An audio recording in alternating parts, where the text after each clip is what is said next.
حديث عن في صحيح مسلم من أنساره وحو حريي لح أدون أولها لح أدون أولها يحري مركو دمانيي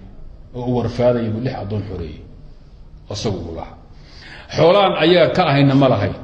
intaas oo xoolaa ka naxay nabiga loo sheegay nabiga aad buu uga xanuunsaday uu canaantay faqala fihi qawlan shadida ray adag buu ku yiri nabigu aduu hawsha hadan wax ogaan lama ku tukadeen inana ku tukanaynin hawlo noocaas nabiga laga tabi nabiga uu yeeray adoomay lixda wuxuu sheegay xukuma jiraan kaalay